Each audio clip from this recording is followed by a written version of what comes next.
evening. I want to welcome you all to our meeting that is scheduled on tonight here at the boardroom. Anybody that wants to watch us on the internet, you can reach us at https://www.youtube.com/user/goepcc. Before we get started, can we get Ruben Garado to lead us in the Pledge of Allegiance, please?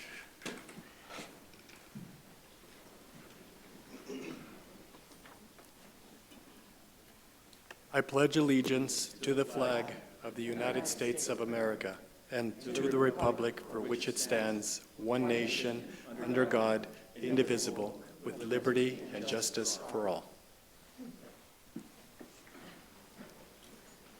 Again, everyone is welcome. Pam, call the roll, please.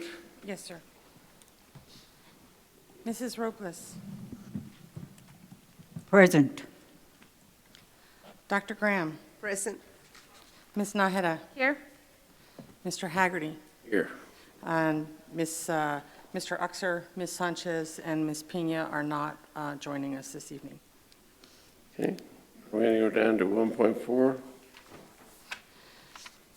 Item 1.4, approval of minutes. The minutes recorded in the agenda are a summary of the presentations and actions taken. Tape-recorded minutes comprise the full official minutes. Those are for the public hearing on the electoral redistricting held on November 29th and the regular Board of Trustees meeting held on November 29th. Hear a motion? Move to approve. Second. Any discussion? Call the question, Pam. Mrs. Robles. Aye. Dr. Graham. Aye. Ms. Naheda. Aye. Mr. Haggerty. Aye.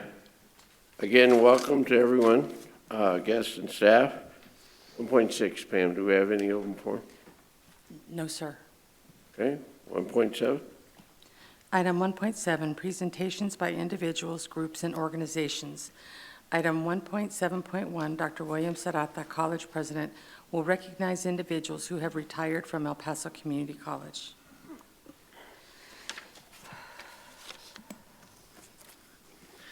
Chair Haggerty and members of the board, always a bittersweet moment when we recognize our retirees. And so I'll begin with Mr. Antonio Tony Vargas.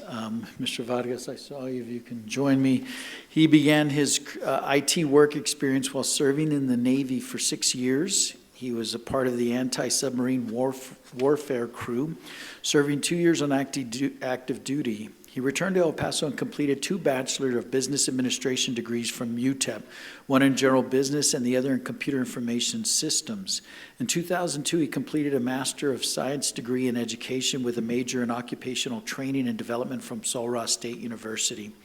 Mr. Vargas started teaching at EPCC in 1995 as a part-time instructor and became a Cisco certified academic instructor.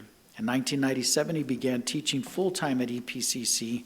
In 1998, with his expertise in IT from the Navy, he led the effort to establish EPCC as a Cisco networking academy. Over the years, the El Paso Community has recognized Mr. Vargas for his work supporting the community. He served as the treasurer for the EPCC Crime Stoppers, which included fundraising and collecting codes for those in need. Between 1998 and 2001, Mr. Vargas worked with the Texas Department of Protective and Regulatory Services Rainbow Room Project, providing food and basic supplies for clients. Mr. Vargas received the Abrazo Award from El Paso County Judge Dolores Briones in 1998. It was also an honor for him to receive a Certificate of Appreciation from the EPCC Honors Program in 1999 and 2000. In 2001, Mr. Vargas was nominated for the El Paso Energy Foundation Faculty Achievement Award and the Minnie Stevens Piper Teaching Award. That same year, Mr. Vargas received the EPCC NISOT Award, recognizing his commitment to teaching and learning.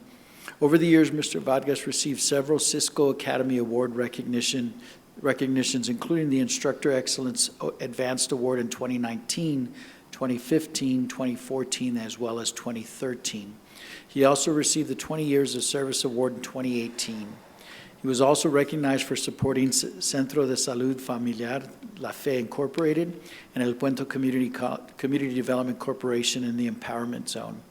In 2008, Mr. Vargas worked on the WISE initiative grant, widening information security education in virtual worlds.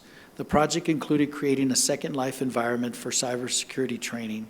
In 2009, Mr. Vargas became a member of the National Cyber Watch Consortium. Mr. Vargas shares that he has had a great experience at EPCC, where he was provided with an environment to learn and teach about the cyber world that continues to grow. His relationship with his colleagues and students has been impactful on his life, and he wishes to thank EPCC for the opportunity to engage students in the world of cybersecurity. Professor Vargas, enjoy your retirement, and we wish you all the best.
Our next retiree is Jeanette Fasolino.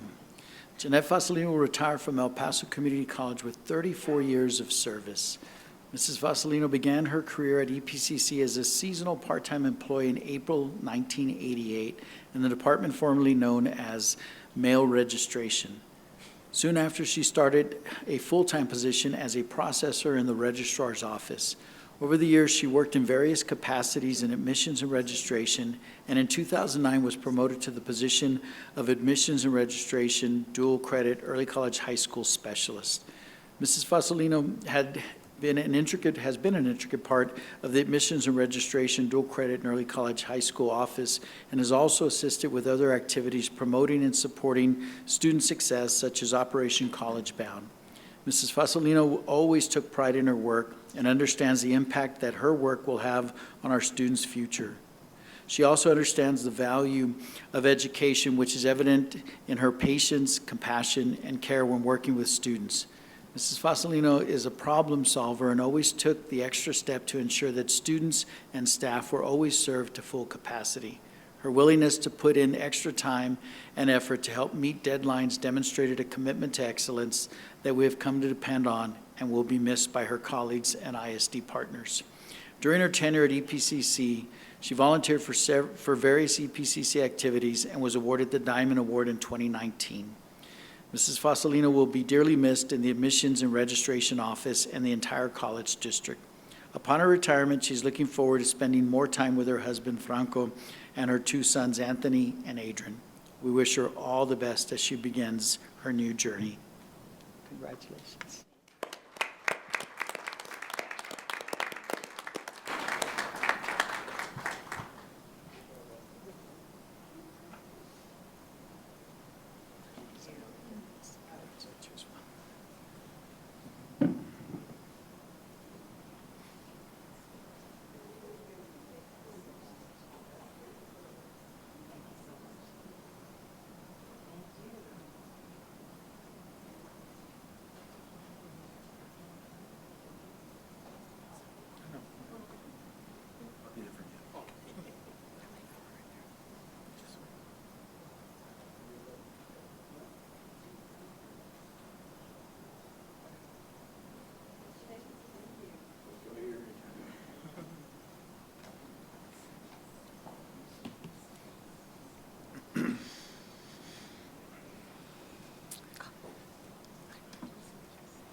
And finally, Ms. Sylvia Dominguez. It is with great honor to recognize Mrs. Sylvia Dominguez for her 38 years of service to El Paso Community College. Ms. Dominguez initiated her career at EPCC as a work study in 1984 in the Job Placement Center. She continued with Job Placement Center as a part-time employee assisting the cooperative education faculty and students. In 1985, she became a full-time employee as a career and transfer services specialist. Throughout her journey, Mrs. Dominguez is most proud of helping students obtain their first employment. Those same students returned to EPCC as employees because of the assistance provided. Often recognized in public by former students, she felt proud that students were always grateful for the service they received from her. She strongly believes in always paying it forward and is pleased that she always encouraged students to have faith in themselves and never give up on their dreams. She enjoyed working with a diverse student population and being a part of the students' career success. Mrs. Dominguez will miss her colleagues district-wide as she has worked at multiple campuses throughout her career. Mrs. Dominguez has raised her children in a college culture and has seen the fruits of raising them in this environment. 2 of her children hold BA degrees, 1 has a technical certification, and her stepson has 2 associate's degrees. In her retirement, Mrs. Dominguez will return to her roots, where she initiated her journey as an EPCC medical laboratory technician student. She will spend some time in the health industry at St. Luke's Home Care. Ms. Dominguez, we thank you for your hard work and dedication and wish you the best in retirement. EPCC wishes you good luck in the next chapter of your life and extends our sincerest gratitude for your service.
Pam, can you let the record show that Ms. Sanchez is? Yes, sir.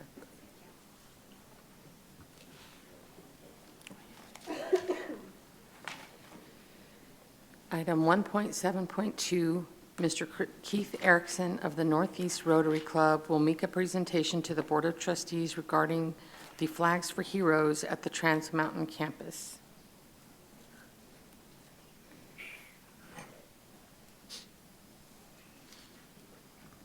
Good afternoon. It's great to be here. Thank you so much, members of the board, for meeting with me today.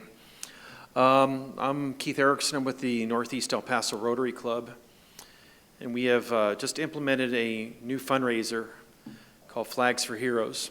And as I mentioned before, last year we stole this from a club up in Warwick Valley, New York. And basically what we do is we plant flags and we have people sponsor those flags and have the name of their hero. That hero could be either living or deceased. And so last year was our first year we actually put the flags up along Diana Drive, going from Kenworthy all the way to the flag site right now, the flagpole. That was very successful. We had a lot of people in town. They really enjoyed seeing those flags up there, and also drove some traffic to the flag site, which was the idea we wanted to do. Last year, we had a little bit of an interesting start getting things going, but we managed to plant 100 flags. We did sell enough to cover $3,400, $3,400. That's what we raised. Our goal this year is to raise $10,000.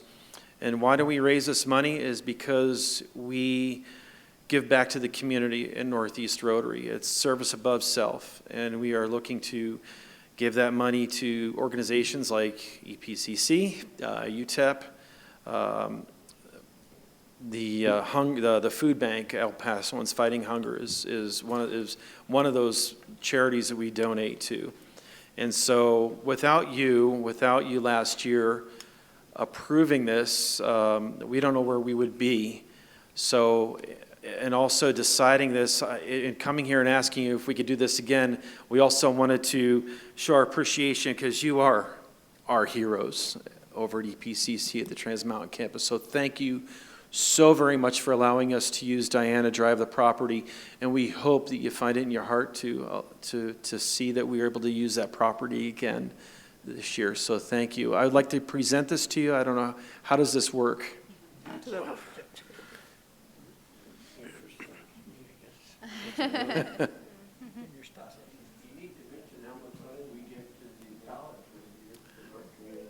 You know what, I'll be honest with you, I'm embarrassed. I can't remember now, Judge Haggerty. Aren't you on that committee? No, I'm not. No. He forgot that the Northeast Rotary also gives scholarship money out of our fund. We have a foundation. We give money every year to the EPCC for scholarships. Yep. I think it's 5,000. Yeah, somewhere around, yeah, absolutely. Well, thank you for this. Unfortunately, we can't vote for it tonight Okay, because it's not on the agenda, okay, but I'll make sure Pam puts it on the agenda next month. okay. And we'll vote for it, but I'm sure. Appreciate that. Judge, they want to get a picture of you. You want to get a picture? Yeah, sure, absolutely. We're going to break the camera. What's the action?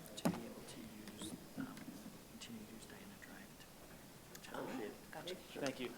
Thank you, Judge Haggerty. Members of the board, thank you so very much. You have a happy new year. Thank you. Thank you, sir.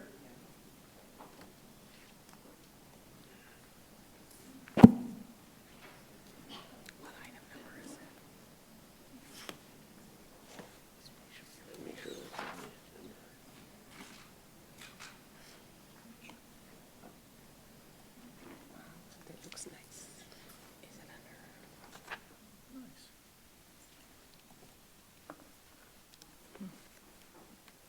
Where are we at? It's very nice.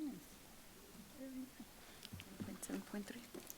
Item 1.7.3, Mr. Rene D. Pena, CPA of Pena Briones McDaniel and Company, will present the audit results for the fiscal year 2022 financial statements.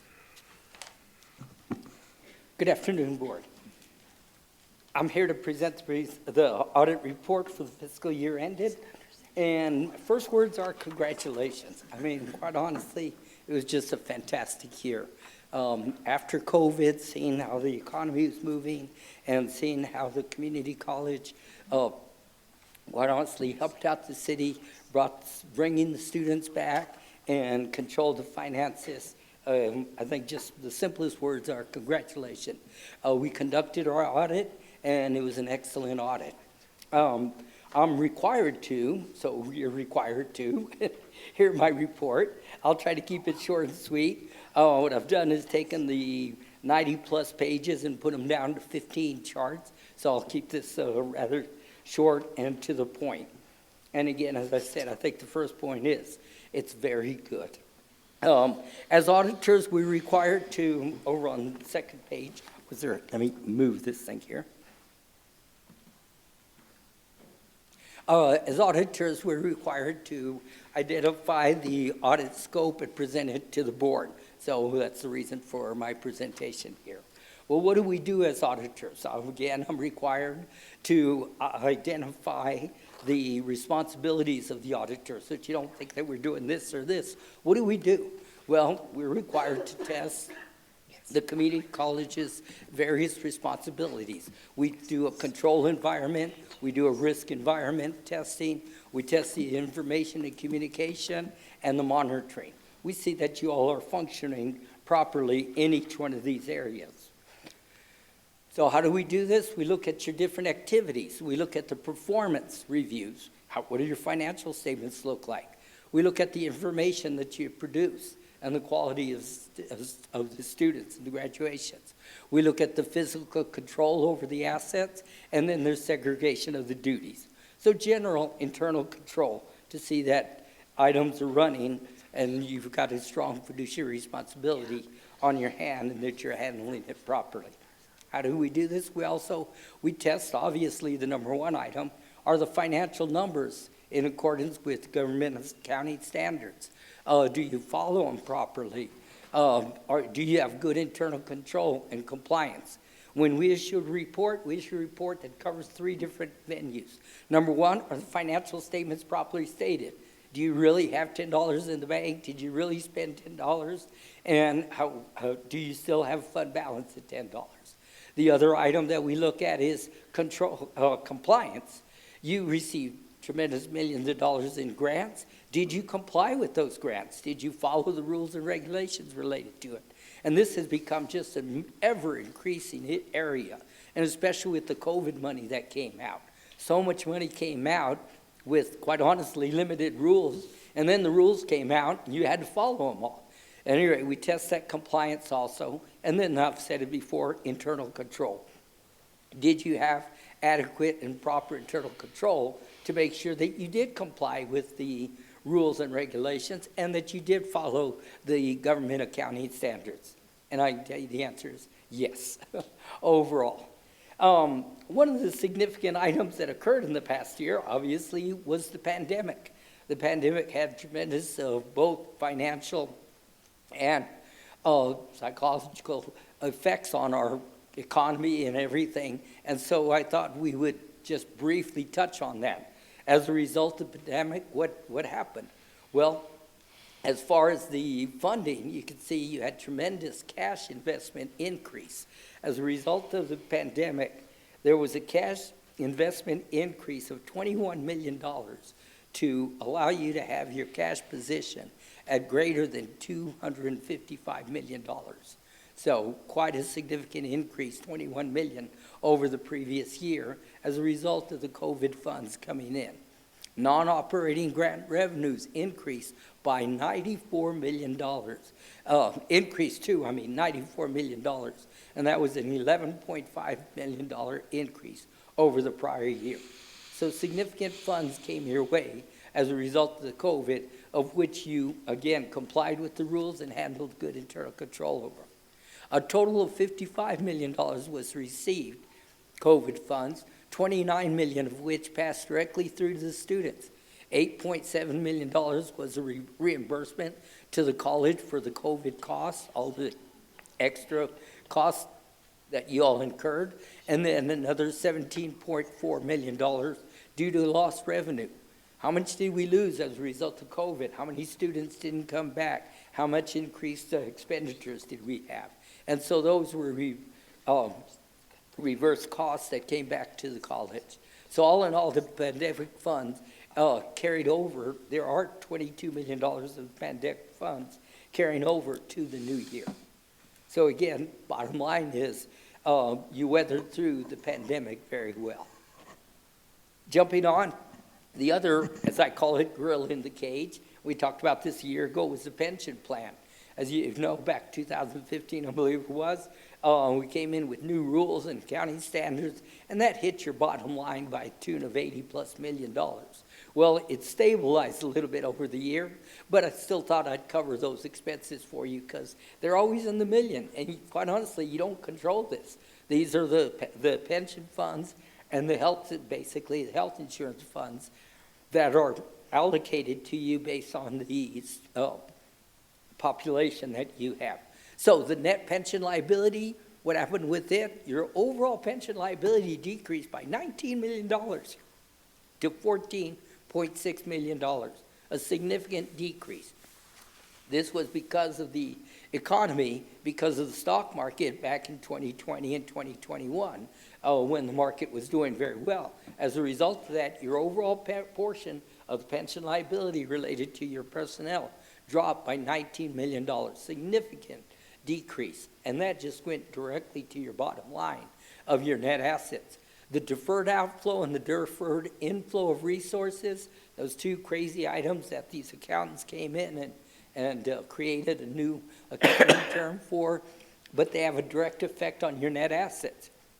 The deferred outflows decreased by $3 million, and the deferred inflows increased by $13 million So one went up as an asset, or went down as an asset, one went up as liability.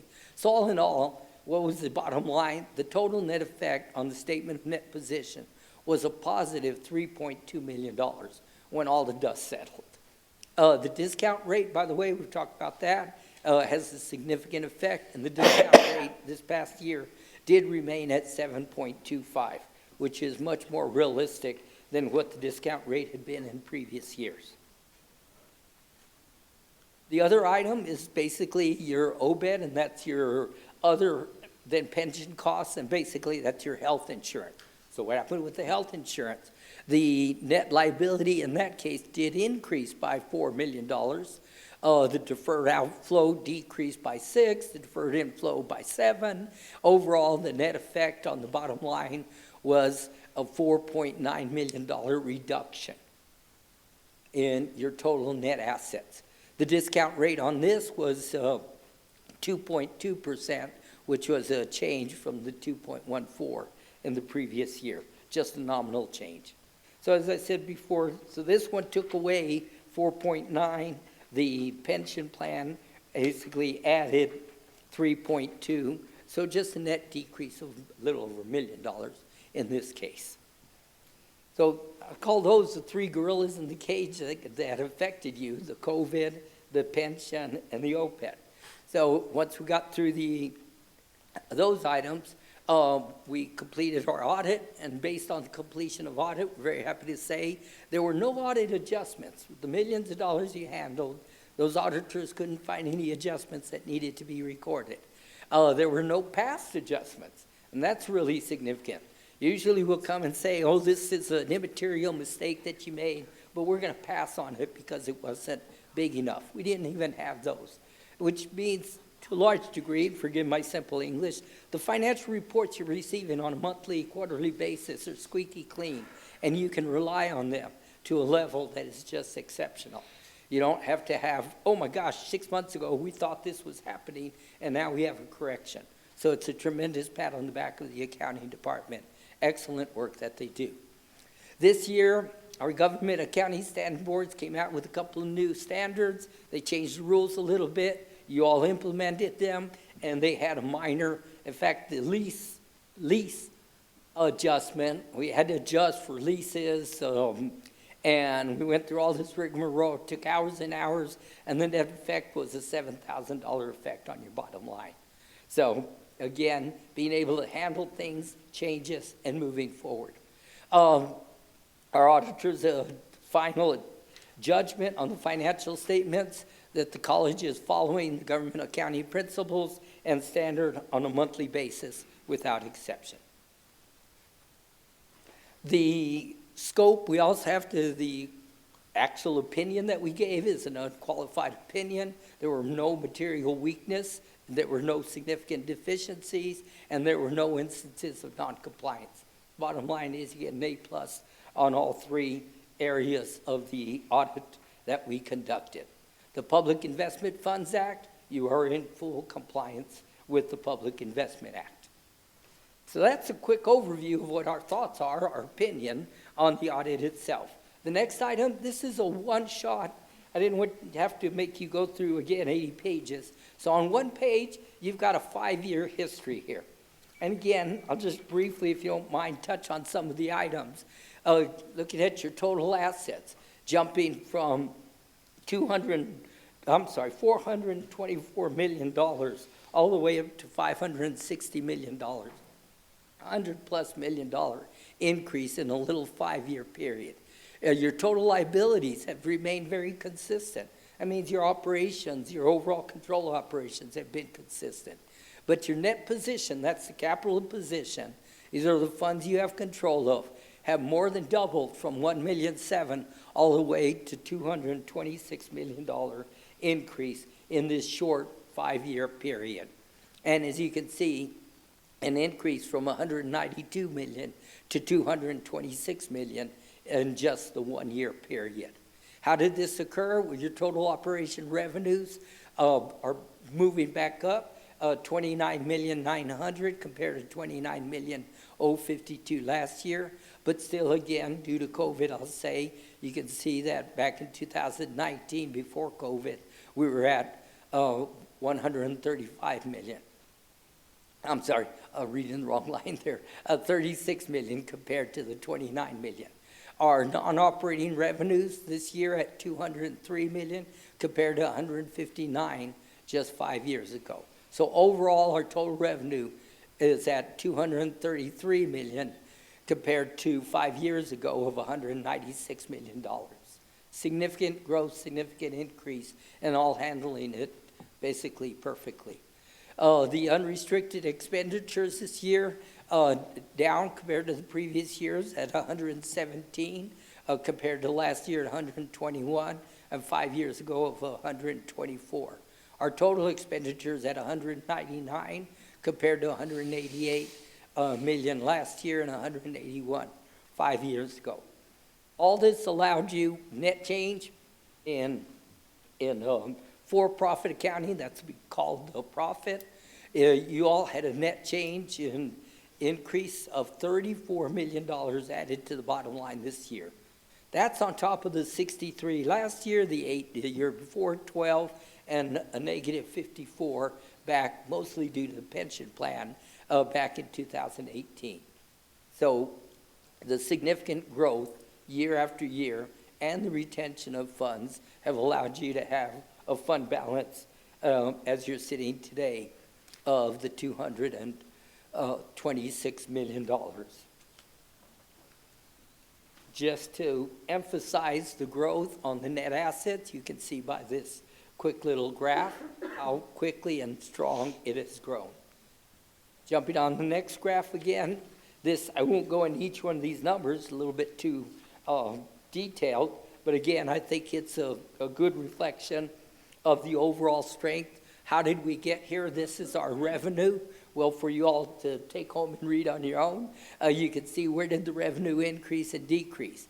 Again, our tuition as a result of COVID dropping from 2019 and 2019, I should say, of 25 million down to 19 million, but we had the other operating expenses and then the state appropriations and the federal funds that came in that took us to total non-operating revenue increases of 203 this year compared to 159 5 years ago.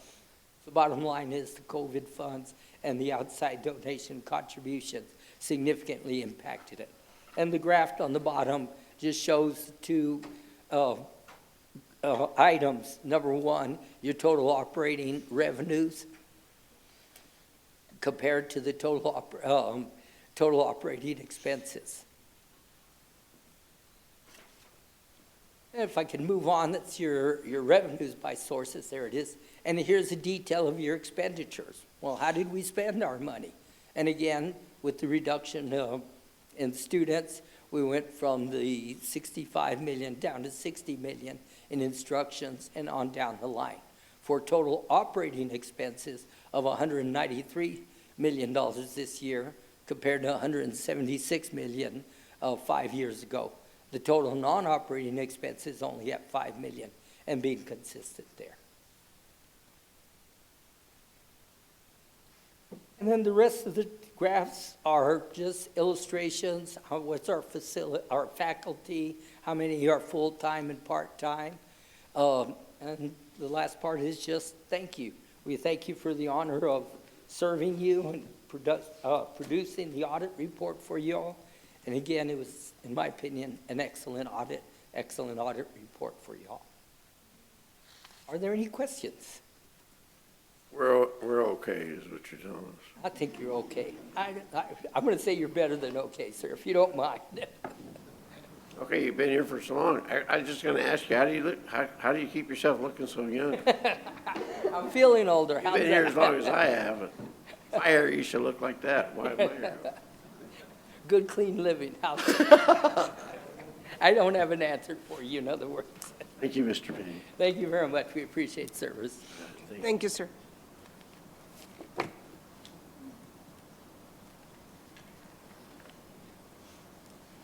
Item 1.7.4, Dr. Andrew Pena, Executive Director of Human Resources, will present the College District with the National 2022 Higher Education Excellence in Diversity HEAT Award for the 10th consecutive year. Good evening, Chair Haggerty, Dr. Serrata, members of the board, cabinet members, and the El Paso community. We hope this message finds you well. We'd like to once again share some good news. EPCC has received from the Higher Education Excellence in Diversity, or the HEAD, the 2022 award for the 10th consecutive year from the Insight into Diversity magazine, the oldest and largest diversity-focused publication in higher education.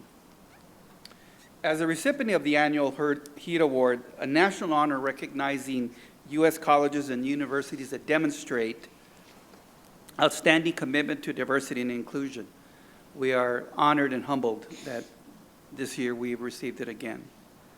The HEAD Award process consists of a comprehensive and rigorous application that includes questions relating to the recruitment and retention of students and employees and best practices for both, continued leadership support for diversity and other aspects of campus diversity and inclusion.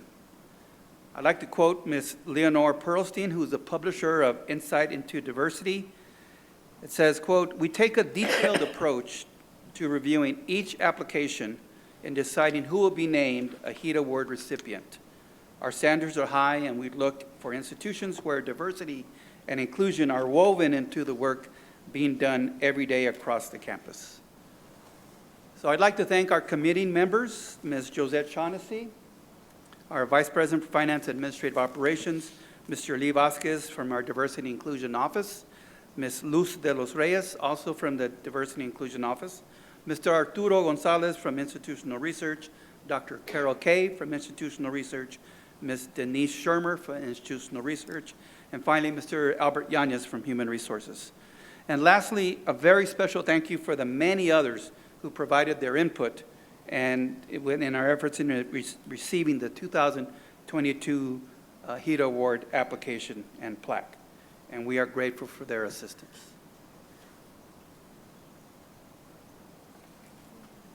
All right.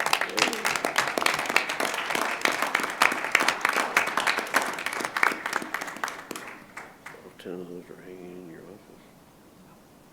office. Thank you very much. And we look forward to seeing you again next year when we receive our 11th consecutive award. Good job. Thank you. Thank you very much. Where are those hanging? Where? They're located, Dr. Graham, down the hallway by purchasing in the 600 annex in the area. They're in a display case. They're all there. So 10 of them are there.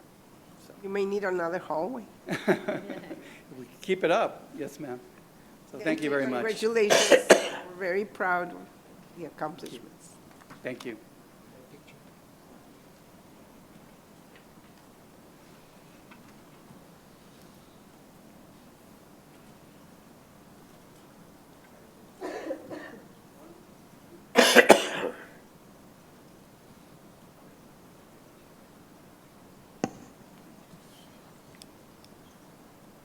Item 1.7.5, Dr. William Serrata, College President, will present the Certificate of Achievement for Excellence in Financial Reporting for fiscal year 2021 to Ms. Josette Shaughnessy, Vice President, Financial and Administrative Operations, Mr. Fernando Flores, Associate Vice President, Budget and Financial Services, and Ms. Ana P. Zuniga, Comptroller. I'm going to call Ms. Shaughnessy, Mr. Flores, and Ms. Zuniga. You know, the CAFR, what used to be the CAFR, is now the Achievement for Excellence in Financial Reporting. I want to recognize them. They've received this award, which is the highest standard in accounting reporting, for 26 years in a row. So certainly want to applaud Ms. Shaughnessy, Mr. Flores, as well as Ms. Zuniga. Now, I'm remiss because I don't have the CAFR award here. The medallion is on its way, but I do want to congratulate and recognize each of you for the outstanding work. Thank you all so much. It was before you. You're right. It's all because of me.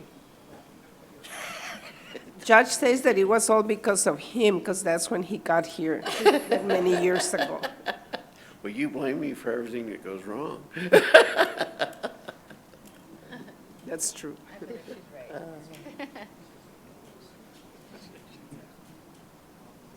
Congratulations. Congratulations. We expect 27. No pressure. Item 1.7.6, optional presentations will be made by the presidents of the Classified Staff Association, the Professional Staff Association, the Faculty Association, and the Student Government Association. Mr. Lobato, are you hoping that it starts snowing in here? It's cold. I'm not hoping it snows. Just in here.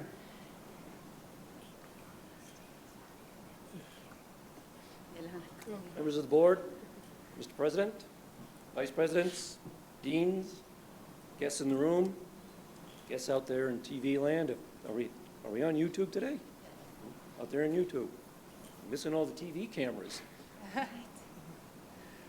Well, my good friend, the Lieutenant Governor Dan Patrick, is at it again, as he has renewed his attack on academic freedom and free speech. In his inaugural address on January 17, 2023, he claimed, and I quote, "The government will give you what you need, but stay out of the way and we will let business prosper." Presumably this means the Texas state government will give Texas colleges and universities whatever it is they need in order to properly function and prosper. And then the Texas state government will stay out of the way and not interfere. Or is that what Patrick meant? Continuing his inaugural speech, Patrick stated without proof, and I quote, "Out of nowhere, some professor said we're going to teach critical race theory in our college and university. And I, Patrick, tweeted out, wait a minute, we banned critical race theory in K through 12. If you are heck bent on teaching it to our college students, we will ban it in college." Well, so much for hypocritically proclaiming the state government will stay out of the way. Patrick ended this section of his speech by saying, "I don't want teachers in our colleges saying America is evil and capitalism is bad and socialism is better. I want professors who love this country and love this state." To Andrew Pena, you still here, Andrew? To Andrew Pena and all the members of EPCC Human Resources, I address my next statement. Given Dan Patrick's edict, which I just quoted, in the future, when HR advertises faculty positions at EPCC, the job announcement must now include the following questions for all candidates. Do you believe America is evil? Do you believe capitalism is bad? Do you believe socialism is better? Do you love this country? Do you love Texas? If a candidate answers that yes, they believe America is evil, capitalism is bad, socialism is better, and they do not love this country and they do not love Texas, the candidate will automatically be disqualified for the faculty position as per Dan Patrick's mandate. But wait a second. Patrick's political party doesn't believe in mandates. Well, but that's another matter. Dan Patrick is a blatant hypocrite. He states government will stay out of the way, but clearly advocates strict government interference when it comes to what will be taught in Texas public colleges and universities, and what faculty members and students must think and believe. Patrick is an unabashed, flagrant, and shameless enemy of academic freedom and free thought, and an outright hypocrite. Hey, Dan, how about doing what you say and stay out of the way? And let us do our jobs educating the college and university students of the great state of Texas and the United States, both of which, by the way, I do love, as do the faculty of EPCC. Thank you very much.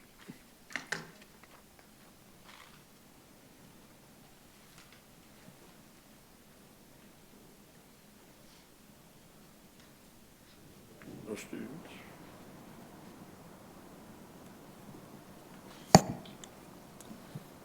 Don't believe any other people are here for presentations this evening. Item 1.8, communications. Item 1.8.1, discussion and review regarding data, statistics, policies, and general information related to El Paso Community College by the Board of Trustees. Chair Haggerty and members of the board, I'd like to call on Dr. Paula Mitchell, who will provide a presentation on implementing and evaluating options to reduce cost of education. Dr. Mitchell, in her role as Associate Vice President of Instruction and Student Success, has been instrumental in this particular effort. And so, Dr. Mitchell, I will turn the floor to you. Thank you, ma'am. Thank you. The chair is in case I get shaky on standing. Okay, Judge Haggerty, members of the board, Dr. Serrata, cabinet, and audience. Let me find the control. Nope.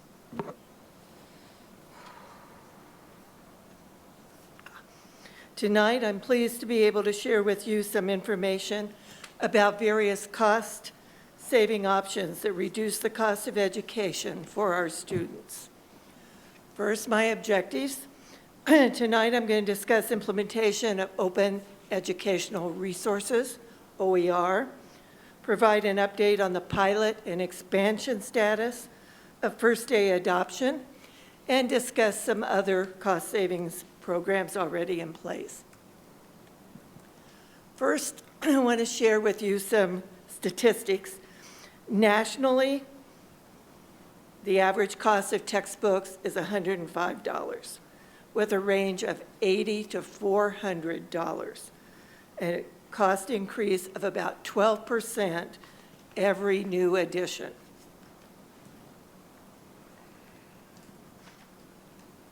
Open educational resources. The key to this is that materials are in the public domain, therefore generally are used at little or no cost to the students and faculty. And they're notated usually by one of the Creative Commons notations, as shown here.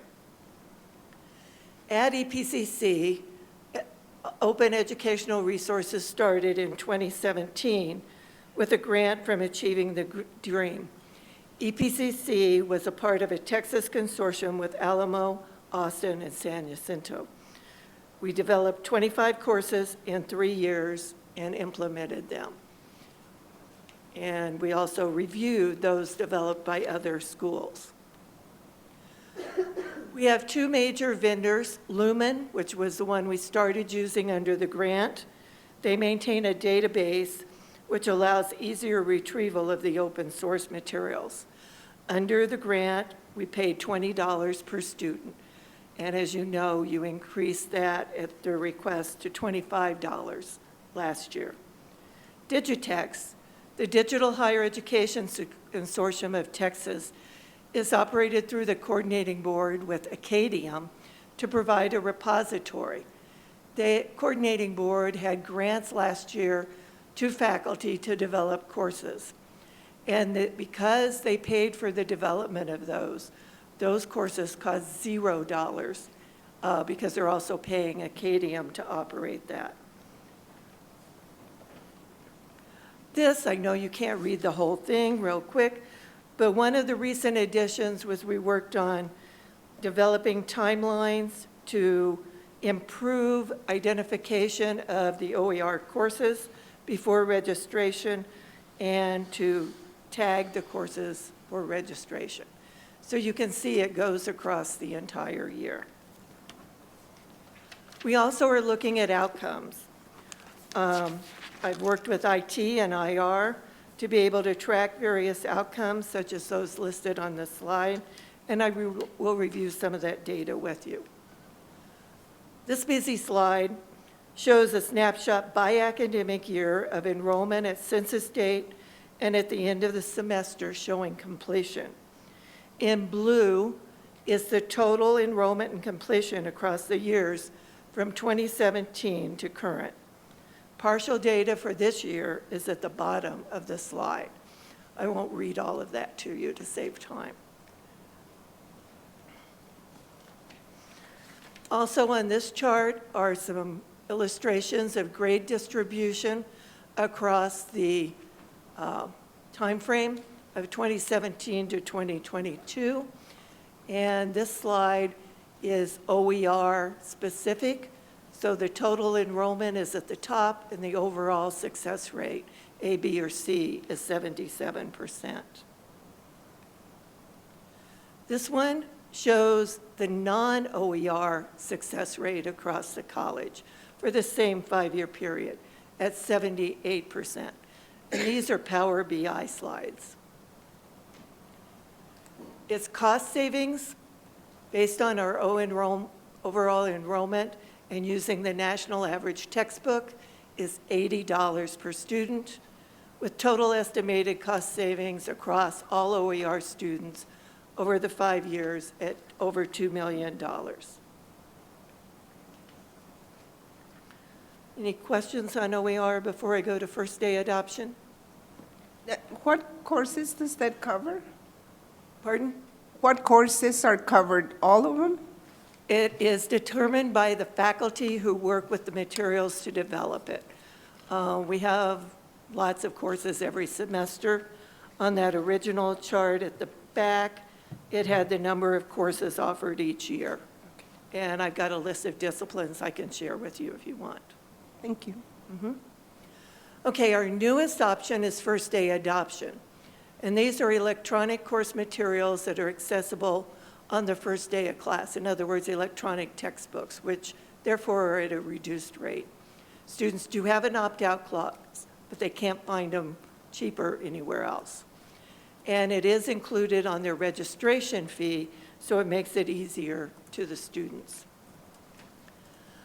The request for this started as a pilot that was initiated by Helga Carrion, the faculty coordinator for the health professions courses, and specifically the nutrition. All of the sections of that course use the same textbook. We started meeting with faculty and publisher and took the pilot to cabinet for approval.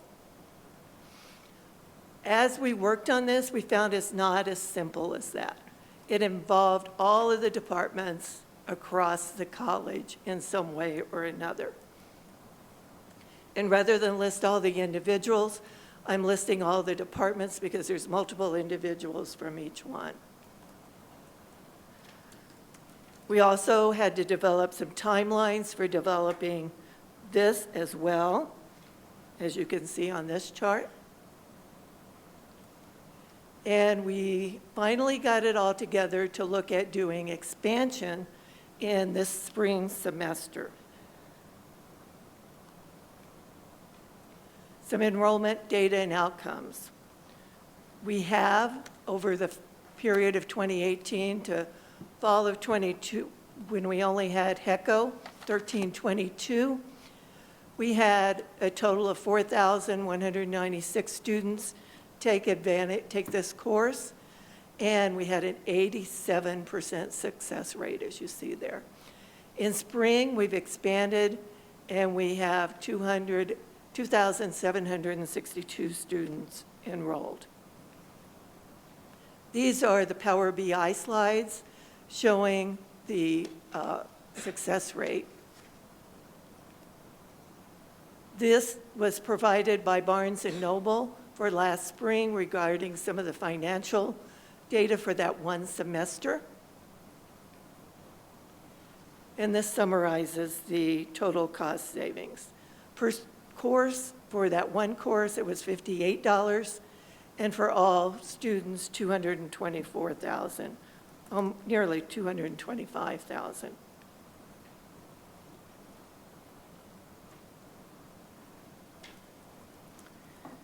And if you'll excuse me 1 second, I think I need to have the chair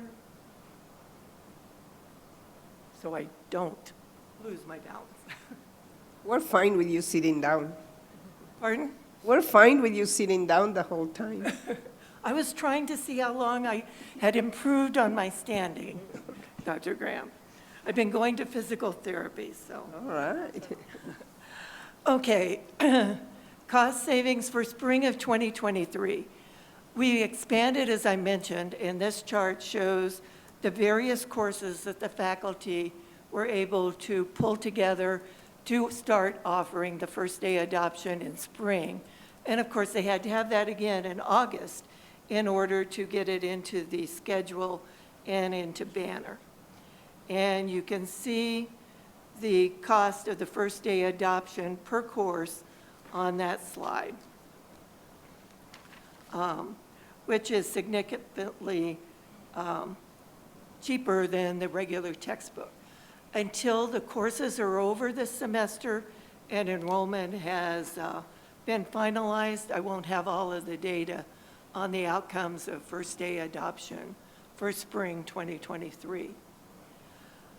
Okay, I'm going to share with you some other options now. Credit for learning by experience option is an option for non-traditional students who have 5 years or more of experience.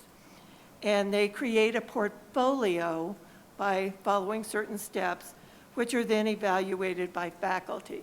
It could be possible for a single student to earn up to 45 credits, but we haven't had anyone go that far yet.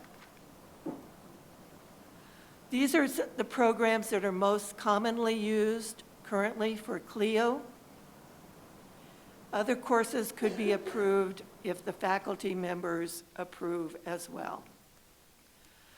CLEO, we have been doing for a while. I have 5 years worth of data.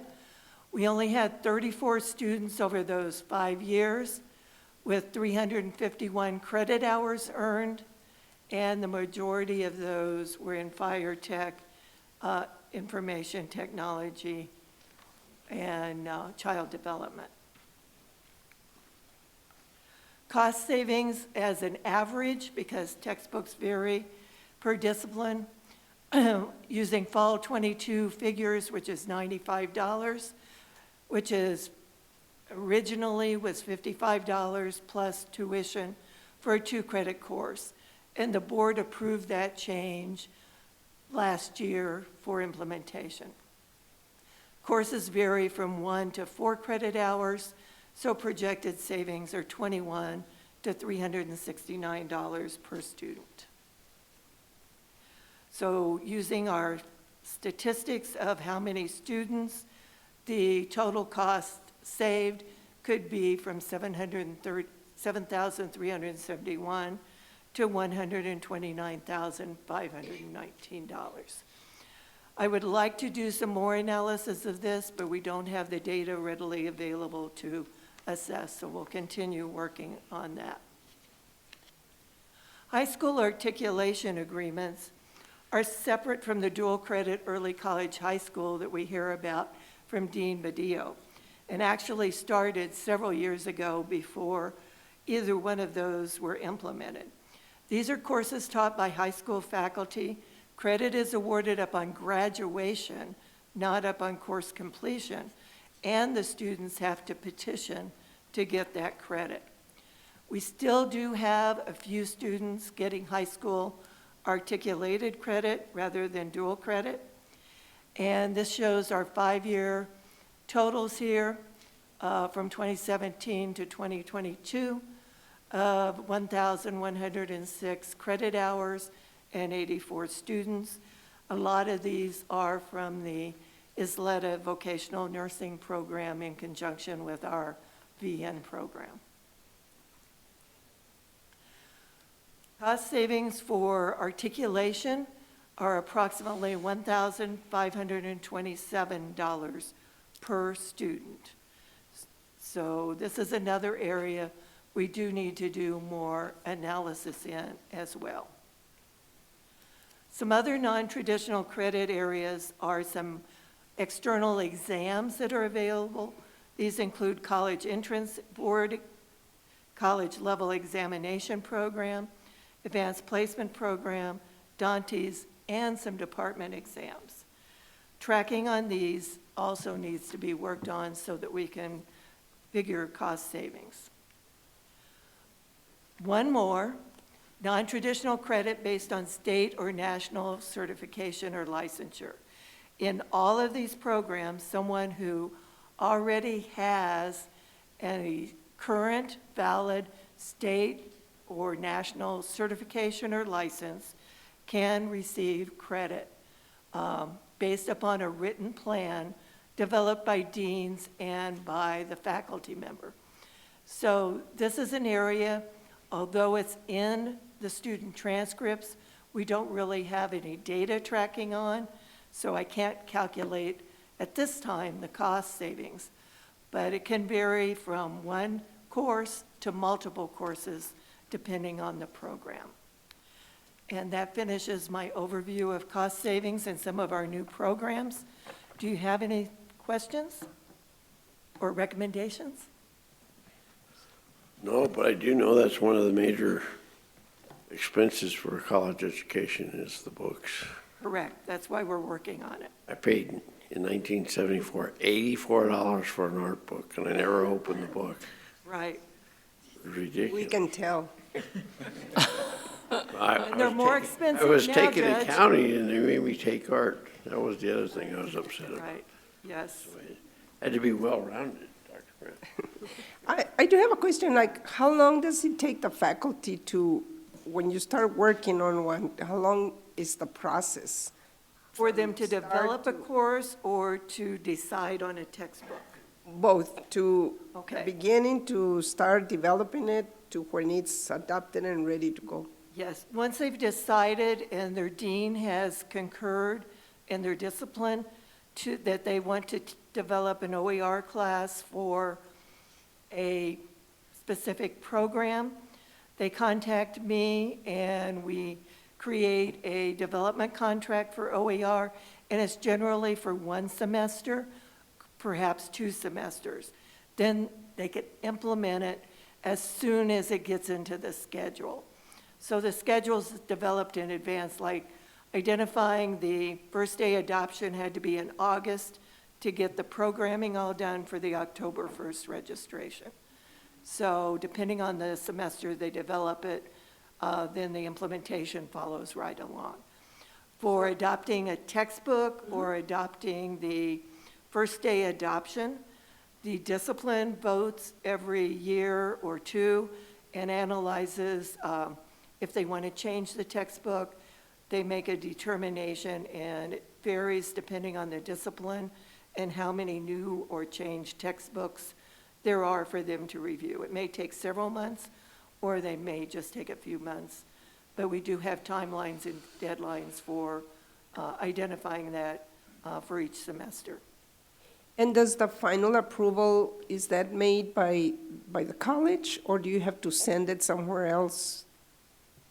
For an OER course that we develop using Lumen or another publisher, it's just approved in-house, and we talk to Lumen, and they give us a quote for adding that course to our contract for the following year, or following But the semester. content of it comes from the EPCC faculty. Yeah, and the open educational resources, Okay. right. And I know 100 years ago when I went through EPCC, there was a problem with some of us not being able to afford the textbook, and what instructors used to do back then, some of them, was to put a bunch of articles together and information they were going to cover, and then put it in the print shop, and we'd go in and just pay for the copying of the material. Right, and the problem with that, if it's not open educational resources and Creative Commons, is that could be copyright violation. At the time, that was the only thing with it that was working for some of us. Correct. But that's good, that's a lot of work, and does the faculty get paid extra for that, or? To develop the course, they get paid extra. To teach the course, they get paid the regular amount. Okay. And do you have people that are, very willing to develop it, or is that hard to find?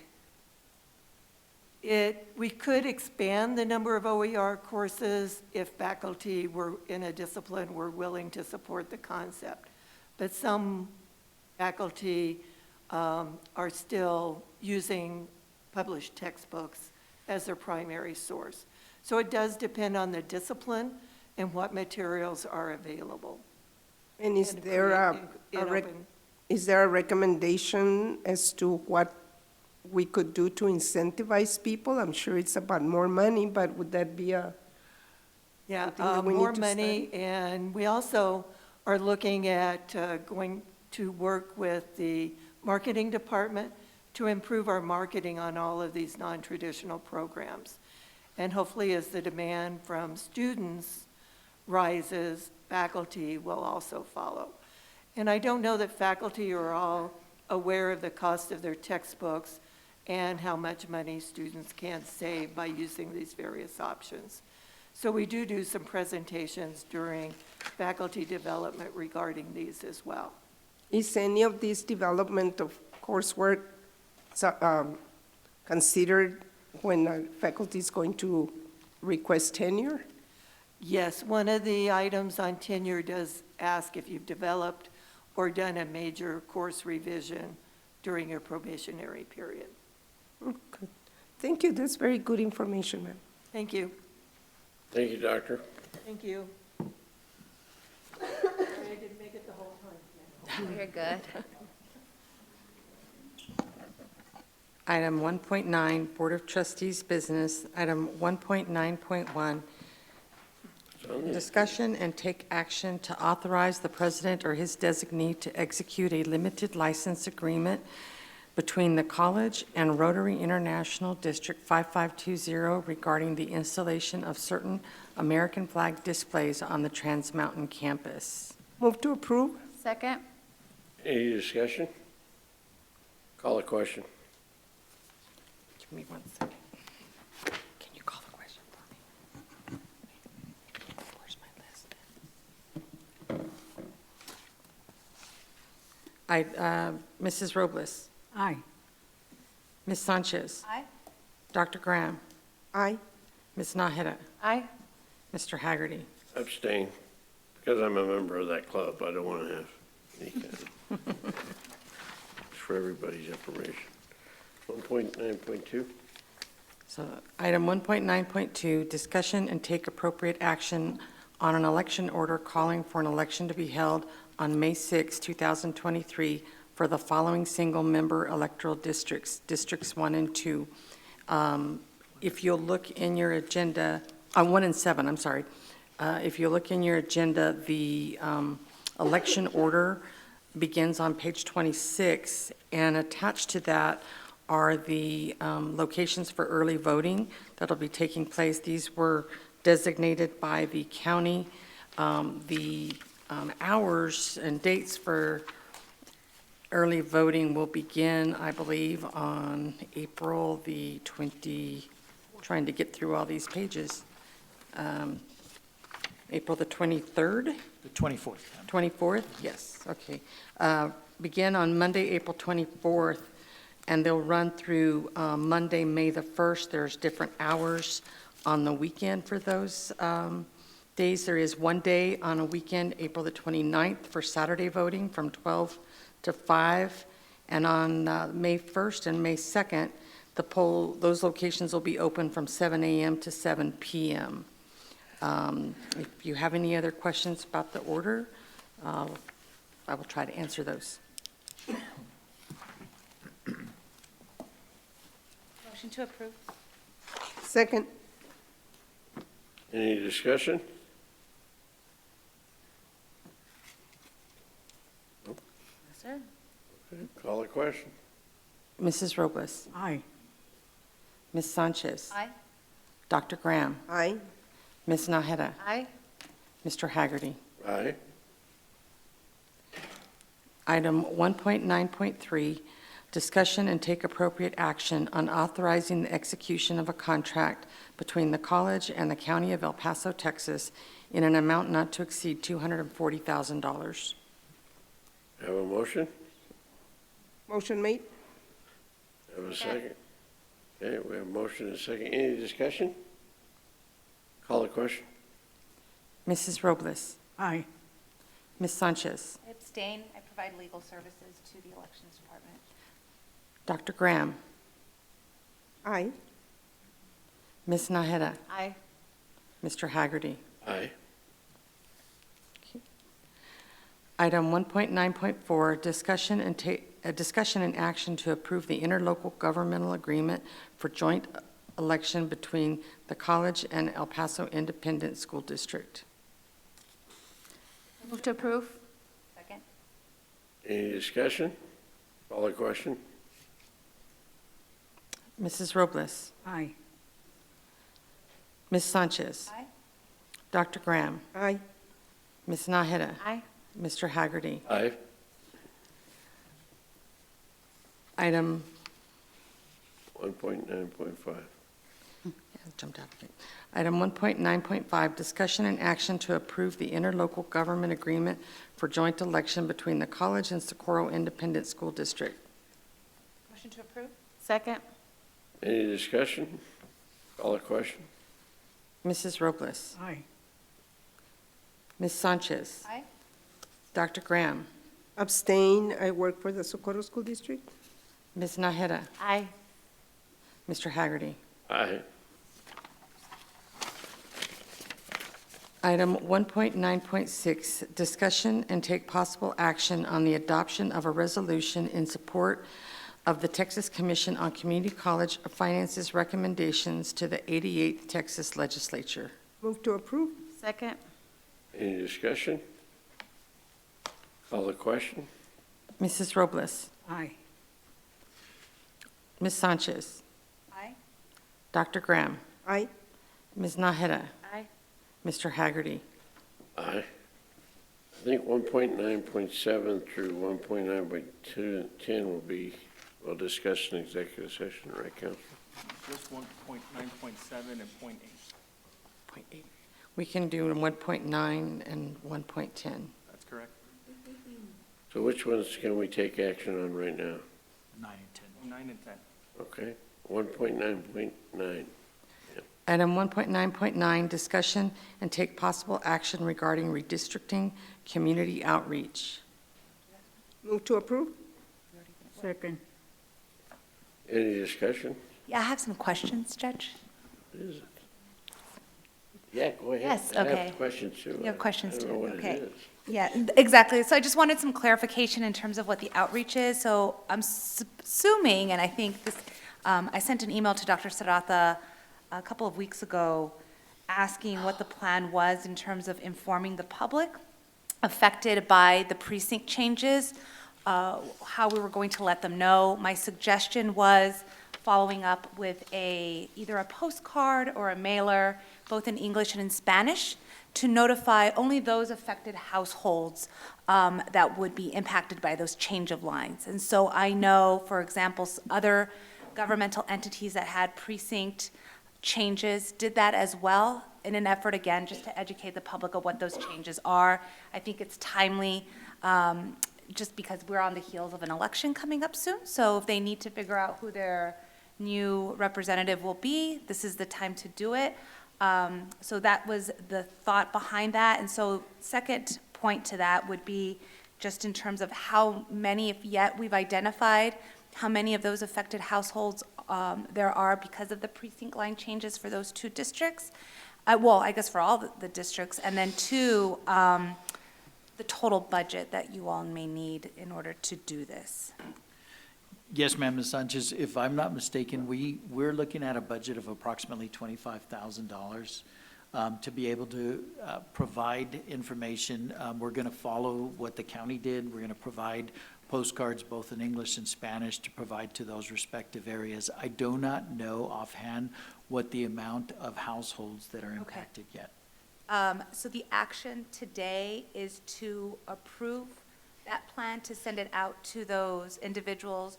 Do we need to set a cap in terms of the amount, or how do you want? So anything, if it were to exceed $50,000, I'd have to come back to the board for Oh, approval. okay.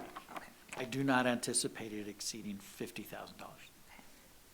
And that's not information that's available on the website? It is available on the website, Dr. Graham. We just don't know how many of our constituents actually get on the web. It is available, and we'll make sure that in the postcard that we provide the link as well.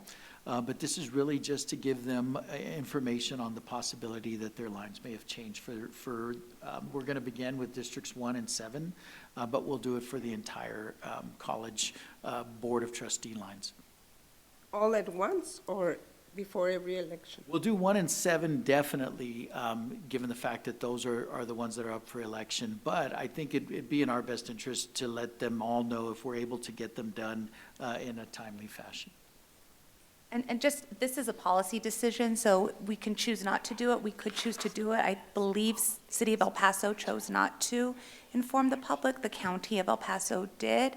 It's my opinion, I'm going to vote in favor of this, to move forward with that plan, understanding that there is a budget and allocated cost to that, but I definitely think it's worth doing so that, one, people know where they're voting for these lines, and then two, quite frankly, is to remind individuals that there is an elected body for the community college. We are a taxing entity, and so I think that's another piece to inform the public that your college exists, and you need to, be informed and they have elected representatives for any questions that they may have. Is it possible to do them all at once so that way we don't have to send notifications every time there's an election? We could, Dr. Graham. We'd have to put a dollar figure to it then, because if it's over 50,000, we have to vote on it. Yeah, if we anticipate or if we believe that it'll be over, then we'll come back to the board for proper approval. Were you thinking of a postcard? We were looking at following the same thing that the county did as far as having a postcard in both English and Spanish that would provide them with the information, direct them to the website if needed. But we believe that that's in the best interest of the college to be able to get the information out in a timely fashion. Okay, so we don't have to take any action on that. We had a motion and a second that was already made. We gotta just, so this is just for you to find out what it's gonna It's cost. to give us authority, Judge. If it's less than 50, we'll move forward with it between now and the next board meeting. If it's more, then we'll come back to the board. We won't move. And if you have to come back, would it still be timely for yeah. you to get the information out? Yes, Dr. Graham, we're currently, it's January, we'd come back in February. The election wouldn't be until May. Okay. Call a question. Mrs. Robles? Aye. Ms. Sanchez? Aye. Dr. Graham? Aye. Ms. Naheda? Aye. Mr. Haggerty? Aye. Item 1.9.10, discussion and take possible action regarding changing the Board of Trustees meeting dates. Chair Haggerty and members of the board, I want to be, I need to look at dates with regards to the Texas Association of Community Colleges has stolen our day for meetings. And so I need to look at February, March, and April. And I want to ensure that the board members, that I'm adhering to all board members' availability.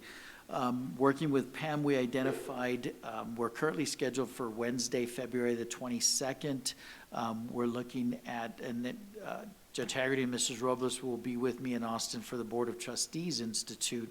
So we're looking at Thursday, February the 23rd. In March, the TAC monthly board meeting is on March 22nd. We're currently looking at, again, Thursday, March the 23rd. And then finally in April, the TAC quarterly board meeting is on Wednesday, the 26th. So we're looking at the possibility of Thursday, April 27th. Want to make sure that that works for all board members. And if that does work, then we consider changing the dates of those respective meetings.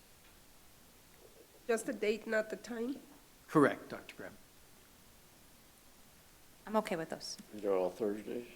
They are all Thursdays, yes. We want to February make sure we stay 23rd away from and Mondays. March 23rd.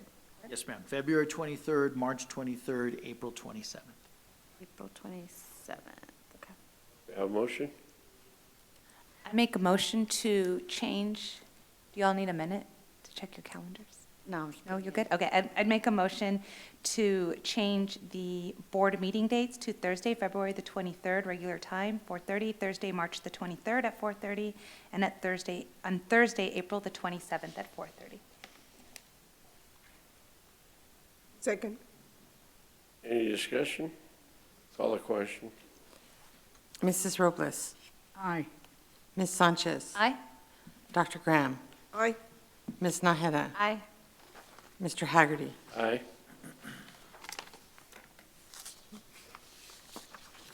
Item 1.10, board reports. Item 1.10.1, treasurer's reports. No action is required. These are for the months of October, November, and December of 2022. Item 1.10.2, President's Report. Item 1.10.2.1, Dr. William Zarata, College President, will update the Board of Trustees and audience on recent events that have transpired at El Paso Community College, to include an update on the COVID-19 pandemic and appropriate actions taken. Good evening, Chair Haggerty and members of the board. I'll begin my report congratulating the EPCC speech and debate team who competed at the 2022 Shadwell-Ditas Speech and Debate Tournament at Elgin Community College in Illinois.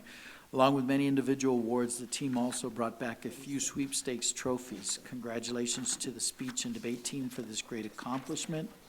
In December, our very own trustee, Ms. Bonnie Nahira, was appointed to a position on the Board of Directors of the American Association of Community College Trustees. Congratulations, Ms. Nahira, on this significant achievement. Congratulations to the chemistry discipline for being awarded the 2022 Compass Award honoree. The Compass is awarded once a year in the fall by the Student Learning Outcomes Office as a recognition of outstanding efforts by a program discipline to enhance student learning through intentional assessment design. Just as the compass empowers the user to navigate, so does assessment work, allowing us to understand how to guide our programs and disciplines in improving student learning. The Compass Award is presented by the SLO office, but selected by EPCC faculty. The chemistry discipline's work included an assessment design grounded in curriculum literature to assess inflection points within the curriculum. The Culinary Arts and Related Sciences Department hosted the Down Syndrome Coalition Fall event in December. Culinary students fed and entertained 450 guests supporting the Down Syndrome Coalition. Thank you, Chef Jonathan Nickerson and Chef Jesus Lugo, for planning and hosting such a great event.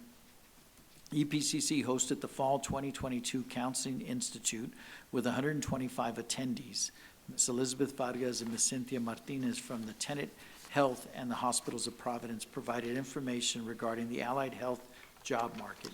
Thank you to Mr. René Chavez and Ms. Elias Cáceres for coordinating their efforts with the Office of Recruitment, and to Dr. Cassandra La Chica Chavez, Dr. Selena Gomez, and Ms. Diana Medina for their respective presentations. Congratulations to our Fall 2022 Medical Assisting Technology students for completing the National Certification Exam with a 100% pass rate. This would not be possible without the great work and dedication of our medical assisting discipline faculty who work hard to prepare their students for this national certification. Special thanks to Ms. Norma Ornelas, Medical Assisting Coordinator, Dr. Alejandro Romero, Clinical Coordinator, and adjunct faculty Selena Mendoza and Emma Rivero. Students from the Diagnostic Medical Sonography and Echocardiography programs have passed the Physics National Exam one semester before their scheduled graduation. This year's pass rate is 100%. We're very proud of the new physics instructor who made this challenging course practical and well understood in the sonography context so students can excel and prepare for employment. Congratulations to both program coordinators, Ms. Nora Balderas and Mr. James Williams. Your work and expertise are evident in successfully preparing our students to be the best technicians in their respective field. I would like to thank the staff in the Student and Enrollment Services area for being available to students during the college's winter break. The college had special hours during the college's winter break online, by telephone, or by visiting the Valle Verde Campus Enrollment Services Center. Staff was available to assist students virtually and in person at the Valle Verde campus from 10 a.m. to 4 p.m. December 19th, 20th, 29th, and 30th, and on January 7th. First 90 students who registered in person for 12 or more credits at the Valle Verde campus received a book stipend available for up to $500 in bookstore credit. Again, thank you to all the staff members available to help students register during the break. The Student Leadership and Campus Life Department created Toys for Tots in honor of former Campus Life Representative Raul Hernandez. The toy drive ran from November 16th through December 7th. I'm happy to report that over 350 toys were donated. A big thank you to all the EPCC students, faculty, and staff for helping bring joy to over 350 students from the James R. Vasquez Head Start Center. The College Readiness Mentors participated in an expo series at Canatillo Elementary School. This expo allows them to showcase different academic departments from the college. The mentors focused on showcasing the engineering department. Students were able to interact with robots made by EPCC engineering students. Thank you to Dr. Norma Cavalier for providing a presentation and sharing the responsibilities of being an engineer with these future EPCC students. This past November, the EPCC Forum Theater proudly presented Tennessee Williams' American classic, A Streetcar Named Desire, at the Trans Mountain campus. The presentation was made to 210 local high school students before the public opening. Over 200 spectators attended the public showings, and the opening night brought in almost 100 guests. Special thanks to theater professor Ted Carber. The time and effort spent pulling this event together are evident and very much appreciated. Congratulations on a great production. Since the last board meeting, I've participated in over 50 virtual or in-person meetings, including 8 Texas Association of Community College meetings. I co-chaired a Business Advisory Council Advocacy Work Group meeting, chaired an Executive Committee meeting, held 2 TAC officers meeting, 2 TAC Legislative Committee meetings, a Business Advisory Council quarterly meeting, and presented at the legislative briefing on Texas Community College Finance Commission recommendations with Mr. Hunt, who chaired the commission, and Commissioner Harrison Keller. Hosted an El Paso Legislative Learning Tour, met with Texas A&M University administrators, attended the SAC COC annual meeting in Atlanta, attended the Federal Reserve Bank meeting and the 11th District Joint Board of Directors meeting in Dallas, hosted an annual holiday open house, which many faculty and staff members attended. Special thanks to Dr. Graham and Mr. Uxer for stopping by to join us. Attended an Apple Community College Leadership Summit in Austin with Dr. Smith. Participated in a Rising President's Fellowship Mentor meeting. Attended the Faculty Association meeting. Thank you, Dr. Burnham, for the invitation.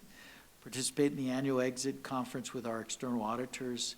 Met with representatives from the Forma Group, attended an El Paso Branch Board of Directors meeting, had the pleasure of welcoming El Paso's legislative delegation to EPCC for a conversation on the upcoming legislative session hosted by El Paso Matters and moderated by Mr. Bob Moore.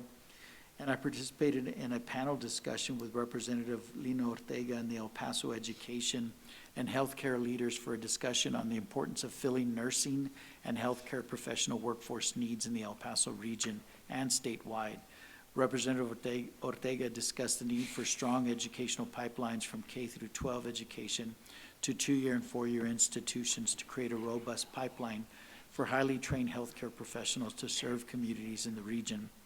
Representative Ortega met with institutional leaders from colleges and universities in El Paso and local students to discuss the critical role partnerships and aligned programs across institutions play in creating pathways to nursing careers. I'll conclude my report by providing a COVID update. Fortunately, we continue to see a downward trend in daily cases. We're currently averaging 118 cases per day, slightly lower than the 164 cases we averaged in the prior 2-week period.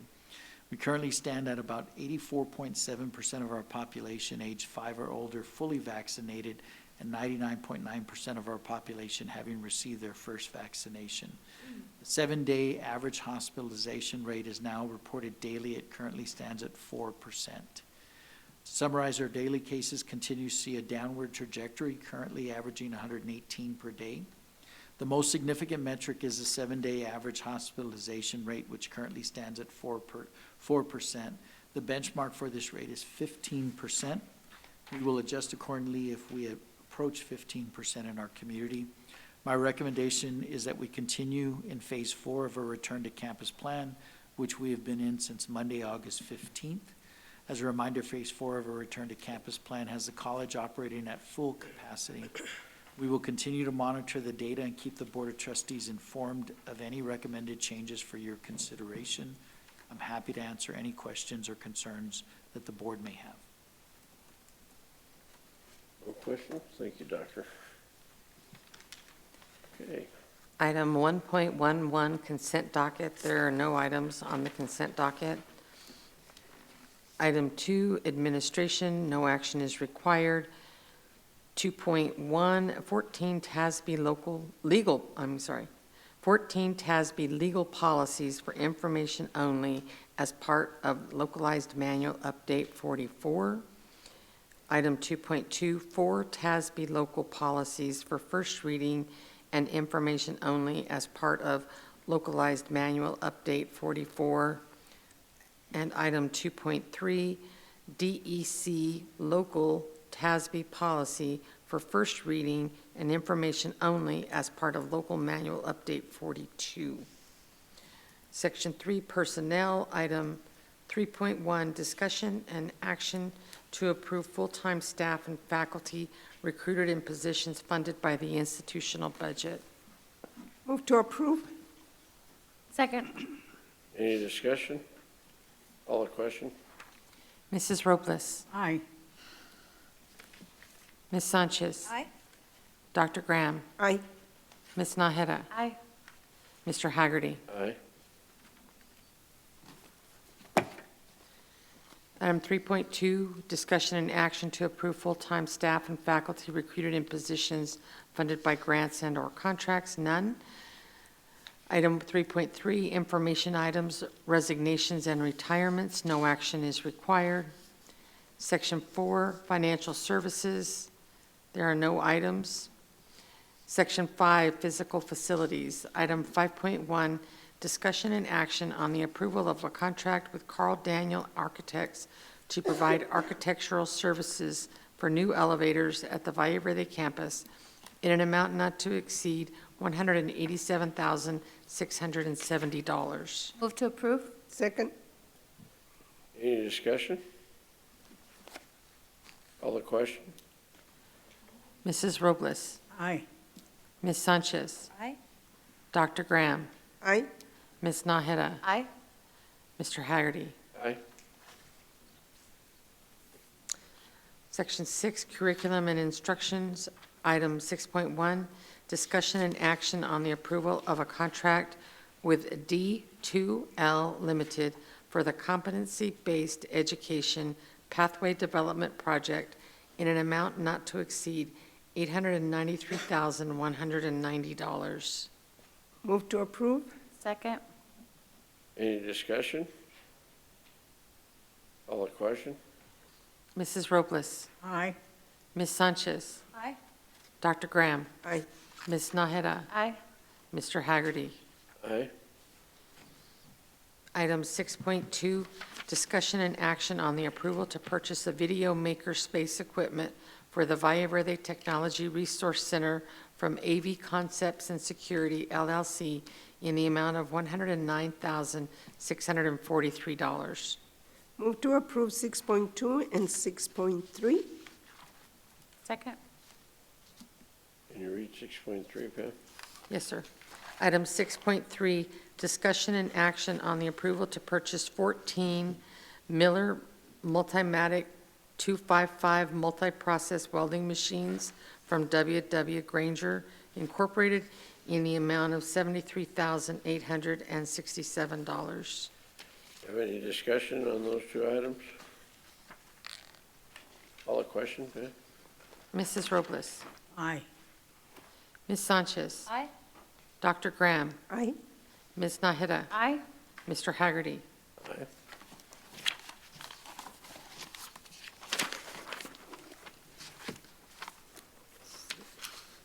Item 6.4, discussion and action on the acceptance of a grant from the Department of Defense in the amount of $396,177. Move to approve 6.4 and 6.5 Can you read 6.5, and 6.6. Second. 6.6? Okay.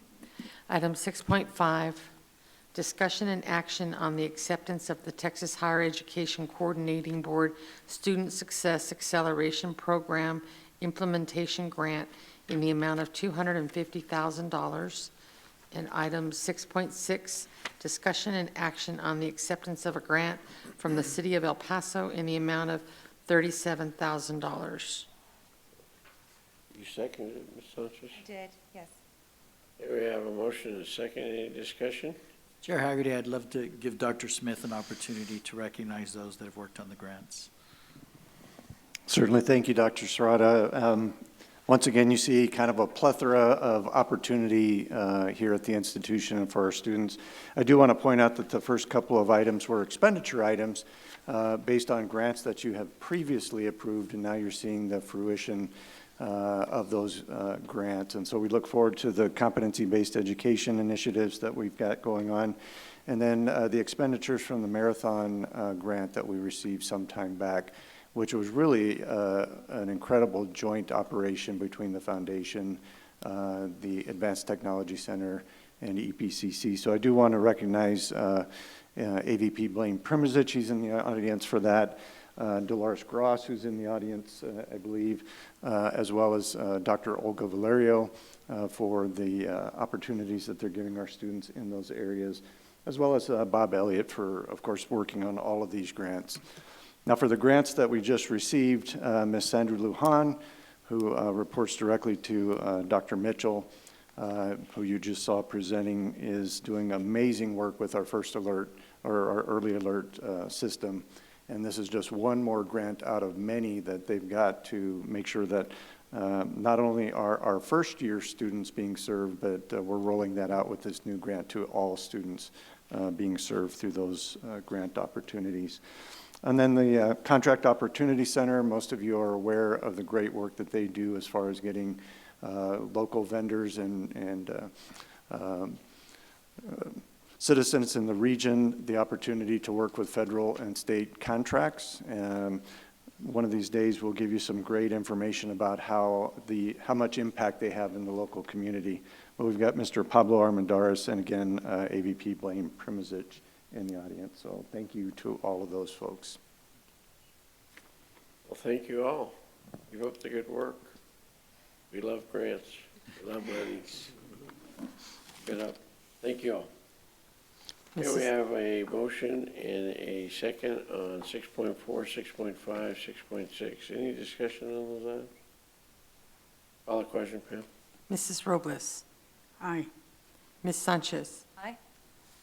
Dr. Graham. Aye. Ms. Naheda. Aye. Mr. Haggerty. Aye. Item 6.7, discussion and action on the approval of an emergency medical services agreement with Esleda Independent School District to teach emergency medical services program and electrocardiography courses to YISD students in the amount of $39,104. Move to approve. Second? Any discussion? Call the question. Mrs. Robles. Aye. Ms. Sanchez. Aye. Dr. Graham. Aye. Ms. Naheda. Aye.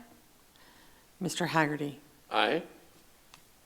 Item 6.8, discussion and action on the approval of the restated and amended Mission Early College High School interlocal agreement. Move to approve? I have a second. Second? Any discussion? Why are we amending it since we've been with them since the very beginning? Yeah, certainly. So, Judge Haggerty, we see a number of these come through. Most of these MOUs are renewed every 3 years. In addition, the state blueprint for early college high schools changes regularly. And so as part of that process, we update these MOUs to reflect the state blueprint and make sure that we're in compliance with that as well. So we'll continue to see these. As you know, we have many early college high schools and P-TECs, and as we renew those through a 3-year cycle, you'll continue to see those That come. was our first one, correct? It was, yeah. I'm guessing, don't quote me on this, but this is probably the 5th or 6th time that you've seen this come through. 2005. Yeah. Wow. I'd like to point out that out of 125 students that started, 123 graduated. That was one of the great things we did down there. Okay. We have a motion and a second. Any other discussion? Call the question. Mrs. Robles? Aye. Ms. Sanchez? Aye. Dr. Graham? Abstain. I work for the Socorro School District. Ms. Naheda? Aye. Mr. Haggerty? Aye. Item 7, Section 7, Student Services, Item 7.1, discussion and action on the acceptance of a grant from the Texas Workforce Commission in the amount of $250,000 per year for 2 years. Move to approve. Do I have a second? Second. Dr. Amaya, what is that? That's $500,000. Yes, sir. It's a partnership with the Texas Workforce Commission to assist our students who are referred to us from the Texas Workforce Commission, or students that access services from the Center for Students with Disabilities. And so it assists them to complete a Level 1 certificate. We've had great success with this. We have 25 spots per cohort. We just had 4 graduates this past semester in the fall. And looking at 7 more to graduate this coming spring. So it's been a real success, and I'd like to thank Ms. Maria Lopez, who's the Director of Center for Students with Disabilities, our Project Hire Manager, Alejandra Mendoza, and of course, the Grants Management Office, Mr. Elliott and team. Is this on an annual basis, or is it recent that we started doing all this? Well, we've been working with them for a bit, so this is the most recent 2-year iteration of the grant. One of the questions that came up before you were in the position you're in now was if we are tracking these students to see how successful they are after they complete EPCC studies. Do we have anything that we're looking to see, whether they became employed or continued their education? So that's a great question. I have Ms. Lopez here in the audience, I believe. She can assist with that.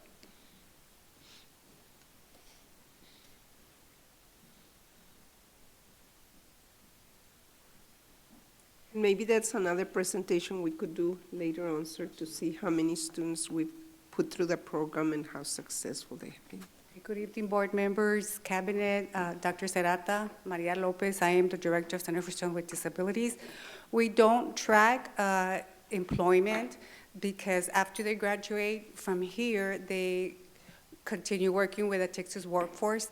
I'm not sure if they keep up with data, but we know that some students do go on here. They continue to obtain an associate's degree, but we don't have those numbers. Maybe we can start keeping track of them. Okay. Just so that we can continue showcasing the success of the program, because when we started it, there was a lot of hesitation, but I know that a lot of them have been very successful. Yeah, so far we have 33 graduates, and this is our 9th cohort, so it's a really good program, and it's for students with intellectual and developmental disabilities. Okay, thank you. Thank you. Any other discussion? Call a question? Mrs. Robles? Aye. Ms. Sanchez? Aye. Dr. Graham? Aye. Ms. Naheda? Aye. Mr. Haggerty? Aye. Item 7.2, discussion and action on the approval of continuing education tuition rates for new courses. Move to approve 7.2 and 7.3. Second. Read 7.3, please, ma'am. Item 7.3, discussion and action on the approval of continuing education tuition rates for revised courses. Any discussion? Call the question? Mrs. Robles? Aye. Ms. Sanchez? Aye. Dr. Graham? Aye. Ms. Naheda? Aye. Mr. Haggerty? Aye. Section 8, Community Services, there are none. Would you like to go into executive session?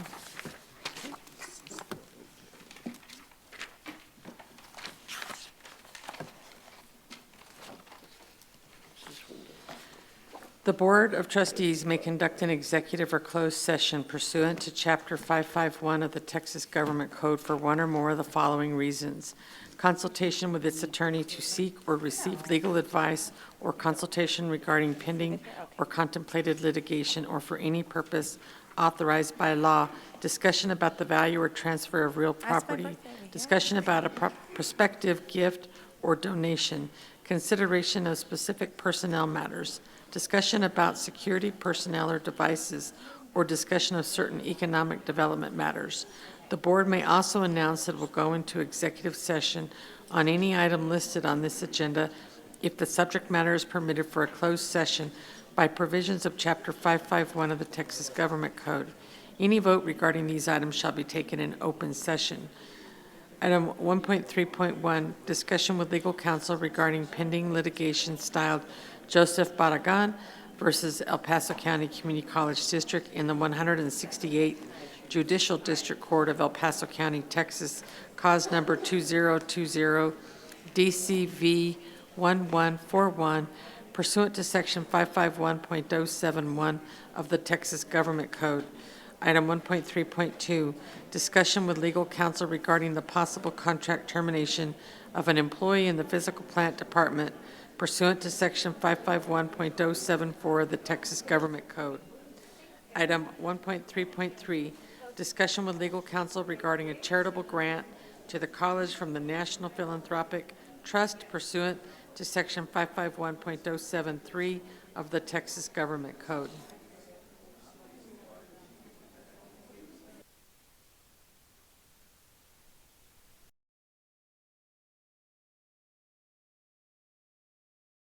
All right, we're back out of executive session. We have some items that we have to take care of. Val, can you read 1.3.1? We go to 1.9, right? Yes, go to the regular session item, so that was the executive, right? Oh, the regular?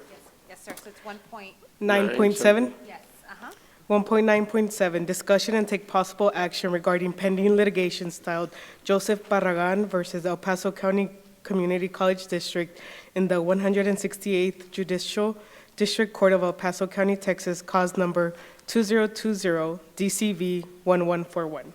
Move to, No necessary. yeah, no, this one, it's moved to accept the terms of the settlement agreement as discussed in executive session. Okay. And we don't have to vote on that. Second. Yes, you do have to vote. Yes, sir. You have to vote? Yes, sir. All right, do I have a motion? I did. I made the motion to accept Okay. the terms of the Second. settlement agreement. Second? Okay, any discussion? Call the question? Mrs. Robles. Aye. Ms. Sanchez. Aye. Dr. Graham. Aye. Ms. Nájera. Aye. Mr. Haggerty. Aye. Okay, item 1.9.8, discussion and take possible action regarding the possible contract termination of an employee in the physical plant department. No action. Okay, no action taken on that one, okay. And then on the last one? That's it. We're done? Yes. Okay. All right, I want to remind everybody, our next meeting will be on February 23rd here in this room at 4:30 in the afternoon. Do I have a motion to adjourn? Adjourn, Judge. So many. Oh, all in favor, say aye. Aye. Aye. Okay. No nays, we are adjourned.